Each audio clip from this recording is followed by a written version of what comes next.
उत्तम मोहिते यांच्या खुनातील आरोपींची पोलिसांनी काढली धिंड। पोलीस ठाण्यासमोर उत्तम मोहिते आणि संशयितांच्या नातेवाईकांमध्ये झटापट।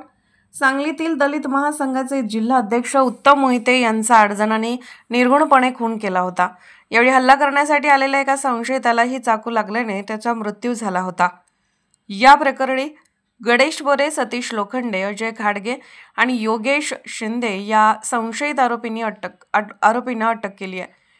गुन्हेगारांची दहशत मोडीत काढण्यासाठी सांगली शहर पोलिसांनी संशयित आरोपींना ते राहत असणाऱ्या भागात फिरवून त्यांची धिंड काढली। उत्तम मोहिते यांच्या खुनात आणखी काही संशयित आरोपी असून त्यांनाही अटक करण्यात आली आहे।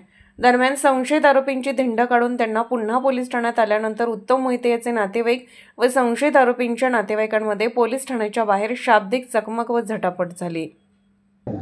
सांगली शहर पोलीस स्टेशनकडील गुन्हा रजिस्टर नंबर 592/25 103-1 109-1 व इतर या गुन्ह्यातील आरोपी नामे गणेश मोरे, योगेश उर्फ अभिजित शिंदे, सतीश लोखंडे यांची आज तपासी अधिकारी उपविभागीय पोलीस अधिकारी गिल्डा सर यांच्या मार्गदर्शनाखाली घरझडती पंचनामा करण्यात आला व गुन्ह्याचा पुढील तपास चालू आहे। धन्यवाद।